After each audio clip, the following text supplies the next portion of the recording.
Hello, everybody, and happy Thanksgiving. Hope you are all planning on being with friends and family for the holidays, and hopefully, I can help you make it a little bit healthier. So, today we are going to be making this wonderful side dish that I use parsnips and turnips. If you've never used these ingredients, they are extremely healthy for us and such a great addition to a holiday meal. So let's get started, shall we? All right. So first thing I would like to do is just prep the veggies. There's not much to this dish. It's actually really simple. You're going to love this. It uses the parsnips and the turnips, as I had said, a little bit of butter for flavor, a little bit of thyme, some salt and pepper, a little bit of broth just to get the consistency just right. And you have a wonderful side dish that's a lighter carb substitute for mashed potatoes. All right, so what I like to do is use about a pound of parsnips to about a half pound of turnip. It can be like two large parsnips and maybe two small turnips. I have one medium-sized turnip here. It's a little bit less than a half pound, but I think that that's just fine. So I'm just going to peel my parsnips, get that outer layer off. Parsnips, did you know, used to be used as an actual sweetener before cane sugar became popular for sweetening dishes. That's how sweet it is. It's a root vegetable. It's similar to a carrot in shape. It is sweet but kind of a little bit nutty, especially when it's cooked. You can eat it raw, but the flavor really comes out when you cook it. In this dish, we are actually going to boil the ingredients, the parsnips and the turnips. I bet you could even roast them, which would bring out even more flavor in the final dish. But they taste great just with boiling it, which makes it quick, easy, something you can do ahead of time, which is great. We're always looking for dishes that will be done ahead of time, so you're not doing it the day of. Just store it in the refrigerator. So I have my parsnips here. This is actually probably about a standard size parsnip. This one's a little bit small. This one's definitely a small parsnip. They tend to come pretty large compared to what you might be used to with carrots. Turnips will usually have this characteristic purple color. That's the variety that we tend to see in our grocery stores. But the reality is there's something like 30 different varieties of turnips, each with their own profile.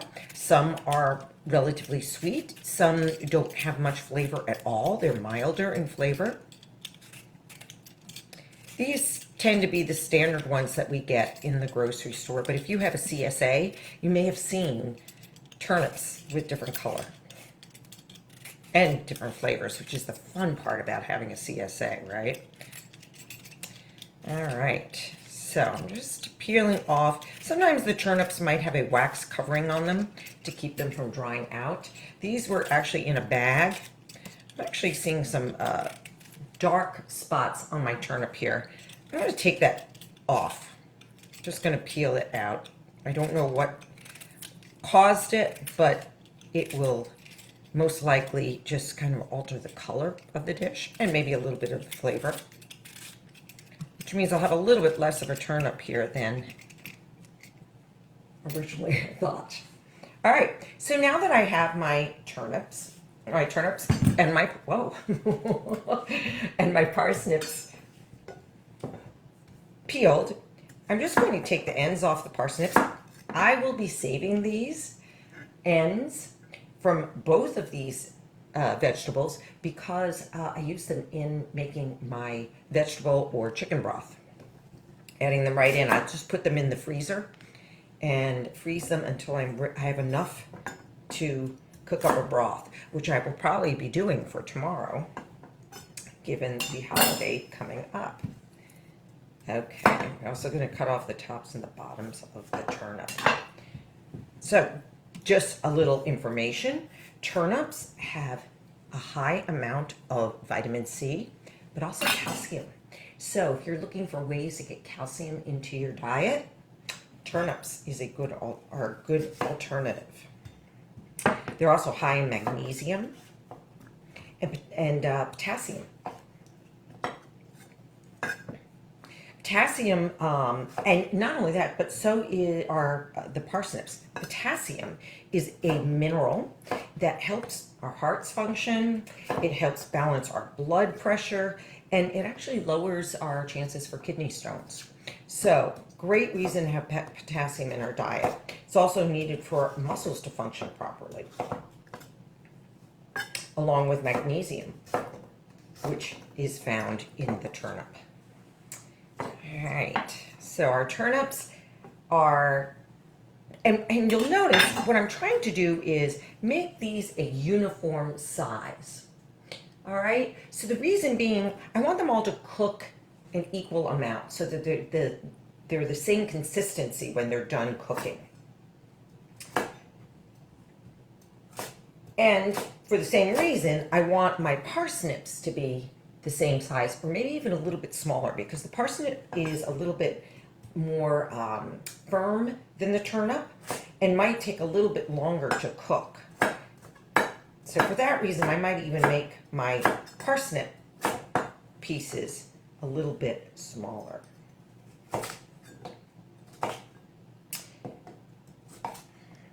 So I don't know if you just saw, but I cut my parsnip into quarters so that when I slice across now, I get nice small cubes.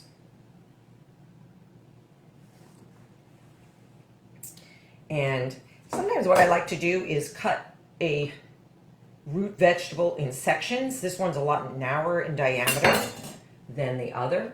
So it makes it easy for me to say, okay, maybe I'll cut this one in half rather than in quarters.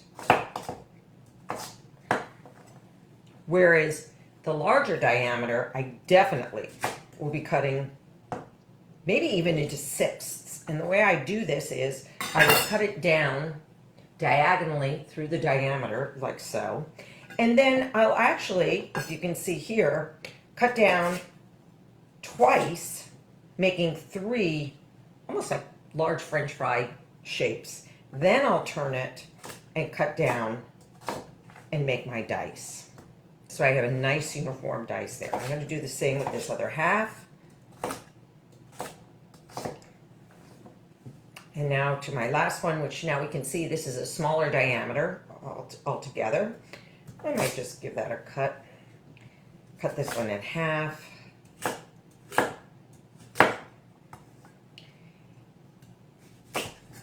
And again, I'm going to do this one into sixths the way I did the other larger diameter one. All right. So here you have it. I probably have about, it looks like about 2, maybe 3 cups of diced vegetables. I'm going to add these now to my pot with some cold water.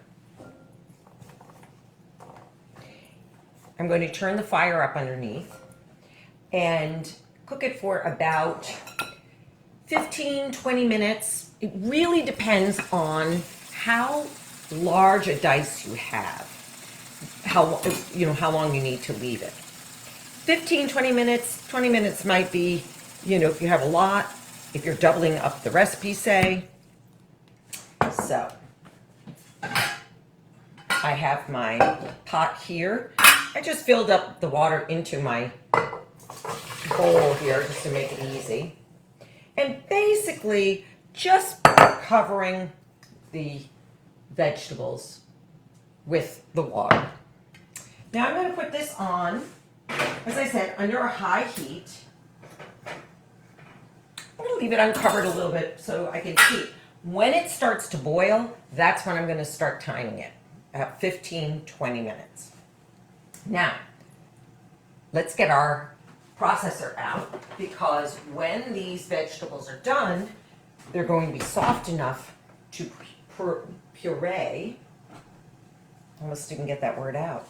Soft enough to puree have a nice smooth consistency. I think I'm going to use the larger bowl for this. My food processor has a smaller bowl that inserts inside. We'll try this. I'm hoping that it's the right size for what we need. Okay, so luckily I cooked up some parsnips and turnips ahead of time so that we could skip right to this part. Now, this has been, I boiled it for about 15 minutes. I let it sit in the hot water since the show started. So they really should be nice and soft. The way to test is just to take a fork and see if the fork slides in nicely and easily. They're perfect amount of cooking on it. So what I'd like to do is grab a strainer, and I'm going to pour off. Now, if you don't have chicken broth, you could reserve some of the water that is here, because there's a lot of vitamins, minerals, and flavors that leach out into the water during the cooking process. So you can reserve some of that liquid, and I would say maybe about half cup, maybe a cup, to add in later on. So you get a nice creamy consistency. And that's what's nice about this dish, is that you really do get a nice smooth puree. Assuming that the vegetables have been cooked sufficiently. Ooh, there's a lot of steam in there. Okay. All right. So I have some here. And let me just grab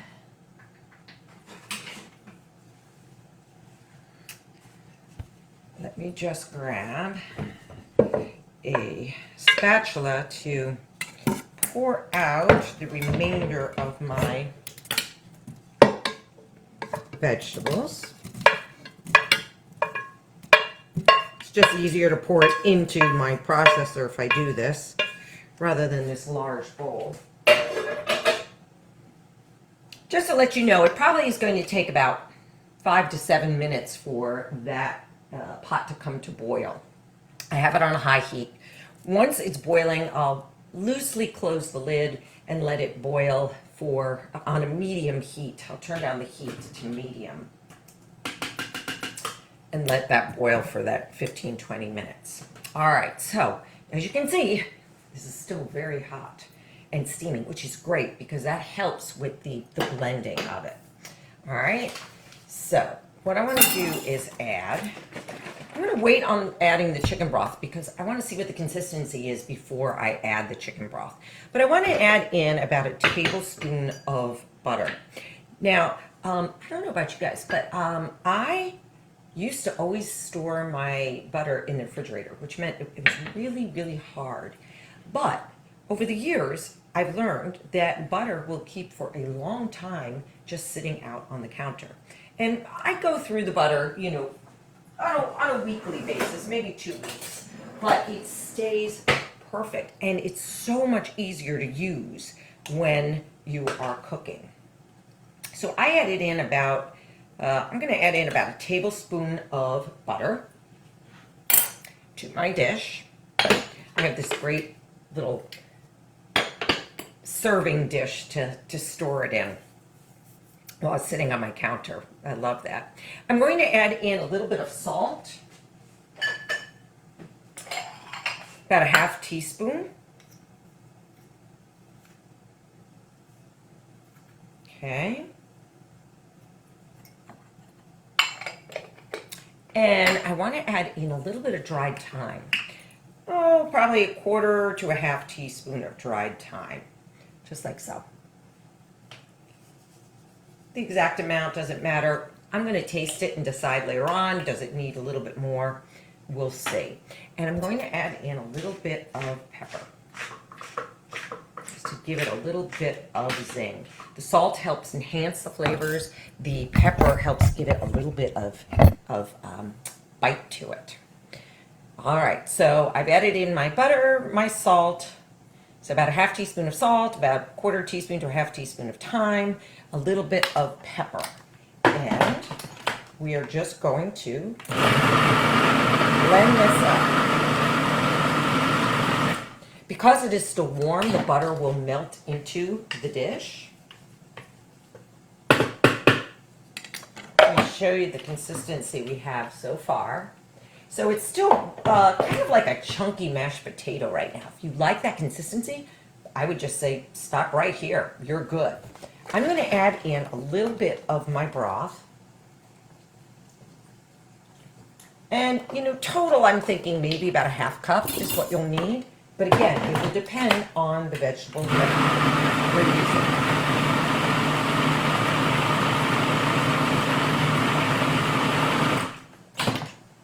Oh, this is looking good. Now I can hear my vegetables boiling here, so I'm just going to loosely cover it and turn it down to between medium, low, and let it simmer for the 15 minutes. Hey Siri, set a timer for 15 minutes. I'll usually do it the 15 minutes and then check it. If I need a little bit more time, that way I can add it on. It's easier to add on than to try and subtract that time.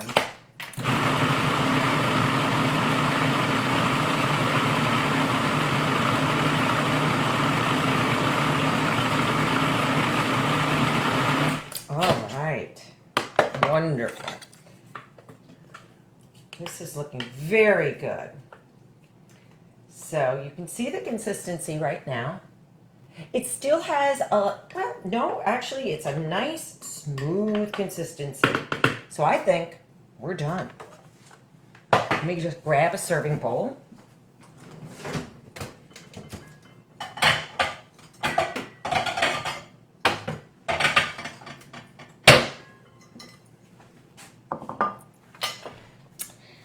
I love using my nice red and autumn colored utensils this time of year, serving utensils. All right. So now, if you were serving right away, you'd put it into the serving bowl. If not, what I would suggest is just putting it into a sealed, airtight, sealed, lidded container, storage container, and put it in the refrigerator. When you're heating it up, you can just put it on the stove for a little bit. Maybe you might want to add a little bit of broth to it to just get the consistency right again. If you use a microwave, it microwaves nicely as well. All right. So, what I want. I didn't taste it. Remember I said I was going to add in some more thyme?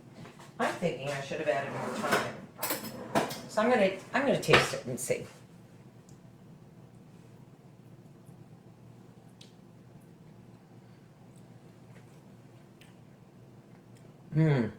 Oh, yum. I'm gonna add a little bit of thyme just to the top. And if you are letting it sit in the refrigerator, the flavors will blend even further. Now, if I wanted to, I could have added more liquid to this and made it even a smoother consistency. I kind of like it a little bit with some little bit of chunkiness to it. But that's the good thing about cooking. When you're cooking for yourself, you can decide how you want it finished, right?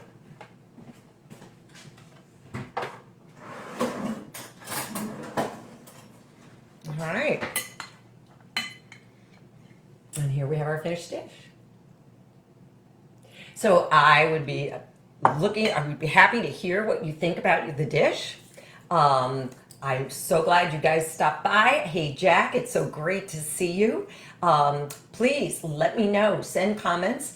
If you are interested in getting this printed recipe, just go to my website, www.eveyschweig.com. Look under my recipe tab, under holidays, and you will find this under pureed parsnip and turnips. As a thank you for all of your support this year, I would like to send you, I have a free 5 healthy holiday desserts and snacks, which you will also find on my website, just on that front page. So just go there, click on it, enjoy. It's another way to avoid eating those super sugary processed snacks that are around this year. I know they're out there and it is a holiday and that's okay, but it's nice to have a fallback when you're really feeling like you shouldn't be eating all of those sugary treats. Anyway, enjoy. Have a wonderful, wonderful Thanksgiving. Enjoy it with family and friends. And I will see you, if not next week, then the week after. All right? Have a great holiday. Thanks for stopping by. Bye-bye now. Enjoy.